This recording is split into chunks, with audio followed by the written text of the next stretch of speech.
ಶ್ರೀ ಪರಂಜ್ಯೋತಿ ಭಗವತಿ ಭಗವಾನರ ಪವಾಡ. ಇದು ಗುರುವಾಯೂರು ತ್ರಿಸ್ಸೂರ್ನ ಕರುಣ್ ಅಜಯನ್ ಅನ್ನುವರಿಗೆ ಆದಂತಹ ಅನುಭವ. ಅವರು ಹೀಗೆ ಹೇಳುತ್ತಾರೆ, ನನ್ನ ಜೀವನವನ್ನು ಸಂಪೂರ್ಣವಾಗಿ ಬದಲಿಸಿದ ಈ ಅದ್ಭುತ ಅನುಭವವನ್ನು ಕೃತಜ್ಞತೆಯಿಂದ ಹಂಚಿಕೊಳ್ಳಲು ಬಯಸುತ್ತೇನೆ. ನಾನು ಇನ್ನೂ ಭಗವದ್ ಧರ್ಮದಲ್ಲಿ ಹೊಸಬನಾಗಿದ್ದೆ. 2022 ಮೇ ತಿಂಗಳಲ್ಲಿ ನನ್ನ ಸೋದರ ಸಂಬಂಧಿಯೊಬ್ಬರು ನನಗೆ ಶ್ರೀ ಅಮ್ಮ ಭಗವಾನರ ಶ್ರೀಮೂರ್ತಿಯನ್ನು ನೀಡಿ ಅದು ಮೂಲಮಂತ್ರ ಮಾಸ ಎಂದು ತಿಳಿಸಿದರು. ಅವರು ನನ್ನ ಅತ್ಯಂತ ಅಗತ್ಯವಾದ ಅಪೇಕ್ಷಿತ ಪ್ರಾರ್ಥನೆ ಈಡೇರಲು ಸಂಕಲ್ಪ ತೆಗೆದುಕೊಂಡು ನಂತರ ಆ ತಿಂಗಳಲ್ಲಿ ನಾನು ಬಯಸಿದಷ್ಟು ಬಾರಿ ಮೂಲಮಂತ್ರವನ್ನು ಪಠಿಸಲು ನನಗೆ ಹೇಳಿದರು.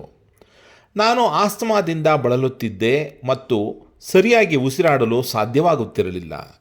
ಇದಕ್ಕಾಗಿ ಸೂಚಿಸಲಾದ ಅನೇಕ ಔಷಧಿಗಳಿಂದ ನನಗೆ ಅಲರ್ಜಿ ಇತ್ತು.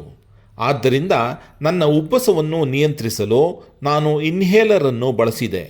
ಆಸ್ತಮಾ ಸಮಸ್ಯೆಯಿಂದ ಮುಕ್ತನಾಗಲು ಸಾಧ್ಯವಾದಷ್ಟು ಬಾರಿ ಮೂಲಮಂತ್ರವನ್ನು ಜಪಿಸಲು ಪ್ರಾರಂಭಿಸಿದೆ. ನನ್ನ ಚಮತ್ಕಾರ ಪ್ರದಾತ ವೈದೇಶ್ವರ ಶ್ರೀ ಪರಂಜ್ಯೋತಿ ಭಗವತಿ ಭಗವಾನರು ನನಗೆ ಉತ್ತಮ ಹೋಮಿಯೋಪತಿ ಚಿಕಿತ್ಸೆಯನ್ನು ಪಡೆಯುವಂತೆ ಮಾರ್ಗದರ್ಶನ ನೀಡುವ ಮೂಲಕ ಸಹಾಯ ಮಾಡಿದರು ಮತ್ತು ಅದು ನನ್ನನ್ನು ಪ್ರಮುಖ ತೊಂದರೆಗಳಿಂದ ಹೊರಬರಲು ಸಹಾಯ ಮಾಡಿತು ಮತ್ತು ಈಗ ನನಗೆ ಇನ್ಹೇಲರ್ಗಳ ಅಗತ್ಯವಿಲ್ಲ. ಶ್ರೀ ಪರಂಜ್ಯೋತಿ ಭಗವತಿ ಭಗವಾನ್ ನಿಮಗೆ ಧನ್ಯವಾದಗಳು.